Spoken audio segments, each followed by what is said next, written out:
El día de hoy vamos a hablar de una presentación educativa. Vamos a desarrollar esta presentación que está basada en un paper que se publicó en la revista JR en julio del 2023 y que se titula Porcentaje de infarto de la cinta insular y la corteza insular para predecir la tasa de crecimiento del infarto y también, digamos, cotejar esto con los resultados a 90 días de los ictus oclusivos de grandes vasos. Este es un análisis secundario de datos de un ensayo que se realizó previamente, un ensayo clínico prospectivo, ¿sí? Acá yo dejo el DOI, por si alguien quiere revisar la publicación y ver mejor los datos. Y bueno, y abajo están escritos los autores. Mi nombre es Denis Thomas, así que vamos a empezar. Primeramente me gustaría hacer un muy breve repaso anatómico de esto de lo que vamos a hablar, digamos, lo que es el lóbulo de la ínsula, la corteza insular. Como tal, el lóbulo de la ínsula, bueno, siempre está en discusión, digamos, si es o no es un lóbulo aparte del cerebro, aparte de lo que conocemos como frontal, parietal, etcétera, el occipital y el temporal.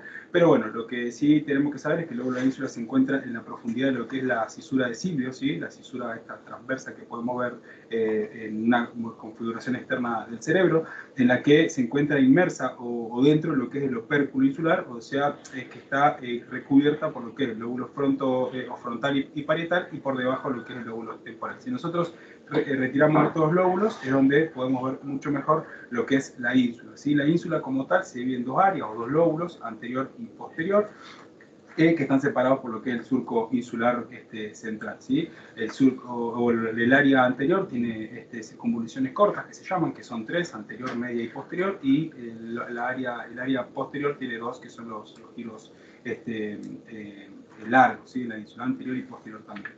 ¿Cómo lo vemos a esto en resonancia magnética? Esto nos va a ayudar a entender un poco después el trabajo, digamos, en la presentación esta que se hizo. Bueno, nosotros a la corteza insular la vamos a ver siempre por fuera de lo que es la cápsula extrema, digamos, bien por fuera a nivel de los núcleos de la base, bien lo más externa posible. Si nosotros tenemos putamen, cápsula externa, acá tenemos el claustro, se ve mucho mejor por ahí en estas imágenes, ¿sí? Putamen, cápsula externa, esta línea finita, después tenemos el claustro, que es esta línea de sustancia gris, por fuera la cápsula extrema y por fuera la corteza insular. Acá está señalada como números 39 y 38, 39 corresponde al lóbulo insular anterior y 38 al lóbulo insular posterior, o las circunvoluciones largas, ¿sí? La anterior son circunvoluciones cortas, posterior circunvoluciones largas, ¿sí? Y esto lo podemos ver reflejado también en una resonancia en un plano axial, en este caso en una secuencia ponderante 2, ¿sí? Bueno, coronal también lo vamos a ver, como dijimos, bien lateral a los núcleos de la base, ¿sí? Por fuera de lo que es la cápsula extrema. Acá tenemos, ¿sí?, lo que es la corteza insular. Otra vez lo hemos señalado en este caso, la referencia del 39. La referencia del 36 hace referencia a lo que son las circunvoluciones peninsulares, ¿sí?, que lo vamos a ver mucho mejor en un plano sagital. Pero bueno, acá lo podemos ver, es esta parte de la corteza, ¿sí?, que está bien en la profundidad. Esta es la cisura de Sylvio. Bien en la profundidad tenemos lo que es entonces la corteza insular. Viéndolo en un plano sagital, ¿sí? Nos centramos en esta imagen o en esta estructura anatómica, y podemos ver que retirando la parte del lóbulo temporal y parte del lóbulo frontoparietal, podemos ver cómo se dispone, ¿sí?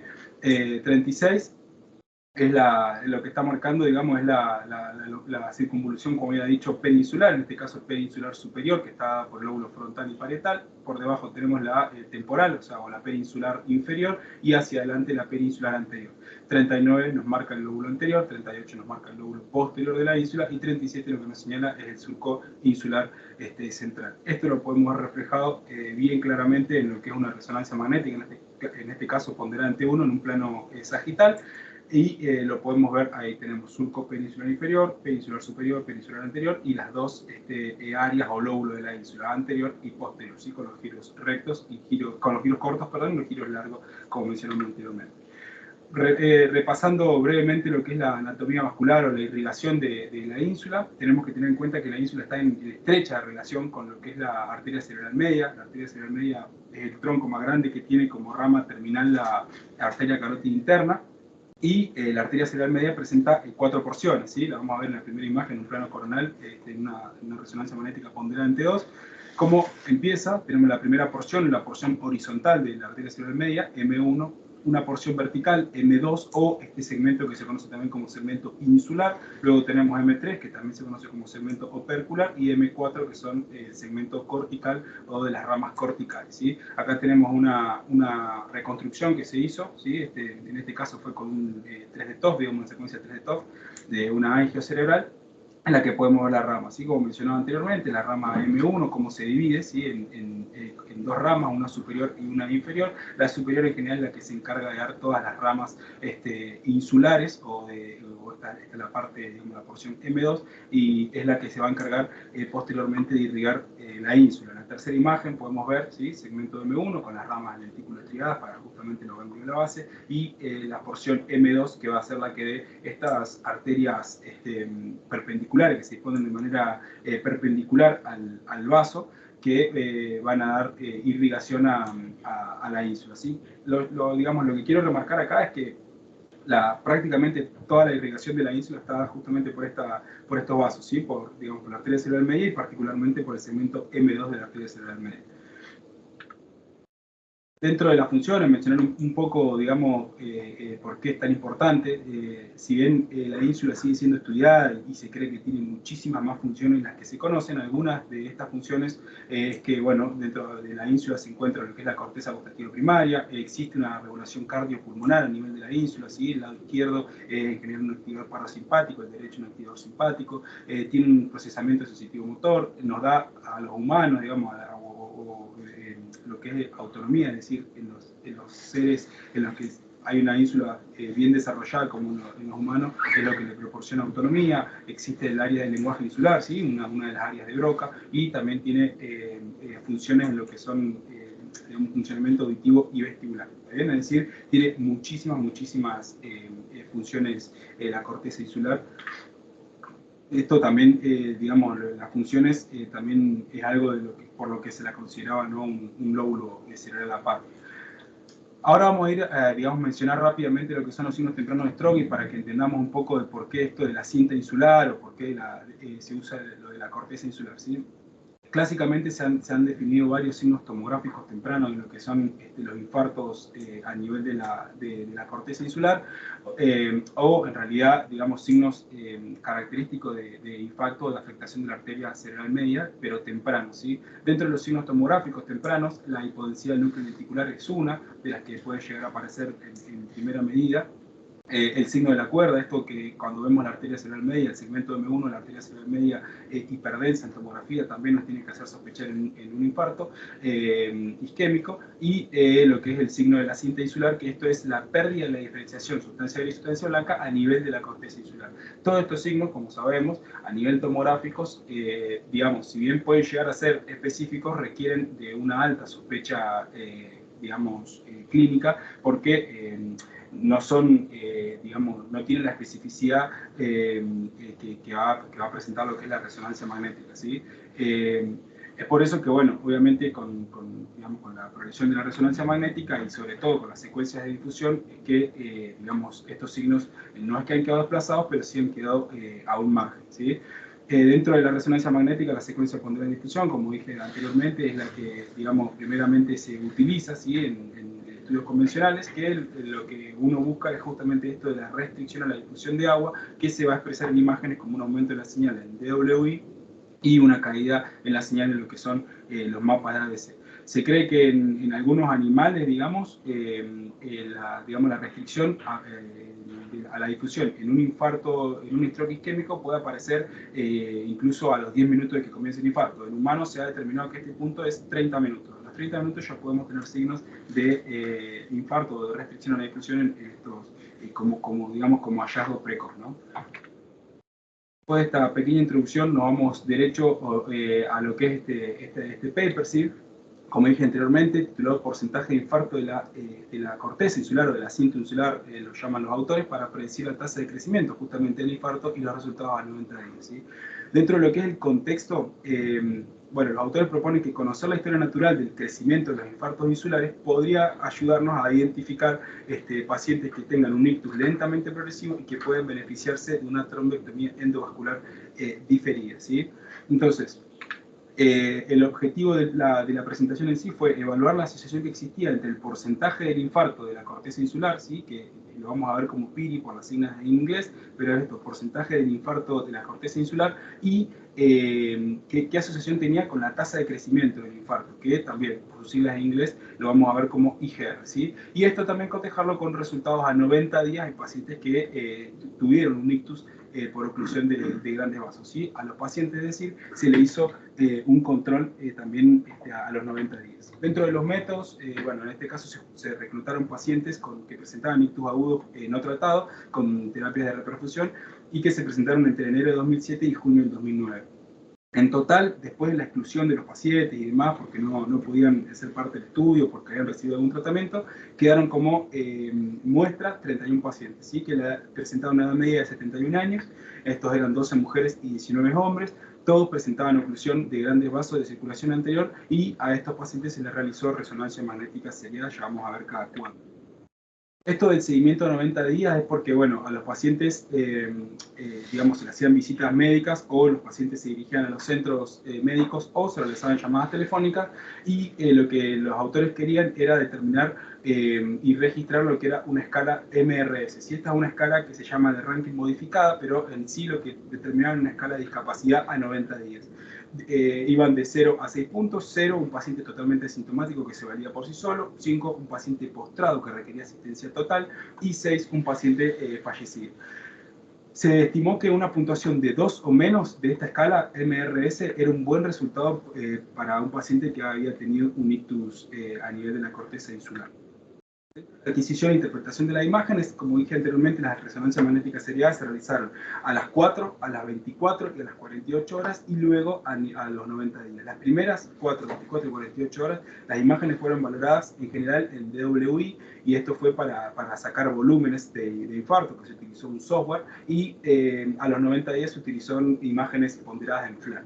Dos neuroradiólogos que tenían 27 y 29 años de experiencia revisaron todas las imágenes de forma independiente cada uno. Cabe mencionar que estos radiólogos previamente, antes de formar parte de este estudio, fueron formados, ¿sí? Es decir, se les hizo como una actualización y una formación en imágenes de ictus y posictales para que, digamos, como que se le dio por así decirlo, este perfeccionamiento en imágenes positales antes de ser parte de este trabajo. Posteriormente, entonces, se determinaron estos volúmenes totales del infarto en resonancia magnética, tanto inicial como a las 24 horas, como a las 48 horas y también a los 90 días. Y, como dije anteriormente, para determinar estos volúmenes se utilizó un software. A través de estos volúmenes que se fue obteniendo a nivel inicial a las 24, 48 horas y 90 días, se, formó lo que era esta tasa de crecimiento, el IGR, ¿sí? Que se expresó el IGR en centímetros cúbicos por hora, ¿sí? El PIRI, digamos, el porcentaje de infarto de la corteza insular, se evaluó utilizando siempre imágenes en DWI en un plano axial, en un corte que mostrara la longitud antero-posterior máxima de la restricción sobre la corteza insular, ¿sí? Ahora vamos a ver algunos ejemplos. Esta escala tuvo 5 puntos, 0 para cuando había 0% de compromiso, 1 cuando el compromiso iba hasta el 24%, etcétera, etcétera, ¿sí? 2, 3 y 4. ¿Sí? Ahora vamos a ver algunos ejemplos de esto, de lo que le llamamos PIRI. Estos son algunos de los pacientes que se presentaron en este trabajo. En este caso tenemos un paciente con clasificación PIRI 0, con una escala PIRI 0, es decir, no tenían, podemos ver, existe un área de restricción a nivel de lo que es el tálamo, pero no existe restricción a la difusión en lo que es la corteza insular, ¿sí? Podemos ver tanto en una secuencia de difusión como en un mapa de ADC, como no existe caída de la señal. Esto compatible con PIRI 0, ¿sí? Cuando no hay afectación insular. PIRI 1 cuando la afectación va del 1 al 24%. Acá podemos ver cómo existe un área de restricción a la difusión a nivel de la porción anterior, ¿sí? de lo que era la corteza insular. Este fue en un paciente de 62 años que presentaba un infarto aproximadamente del 25%, consistente con una puntuación de 1, probabilidad de 24%.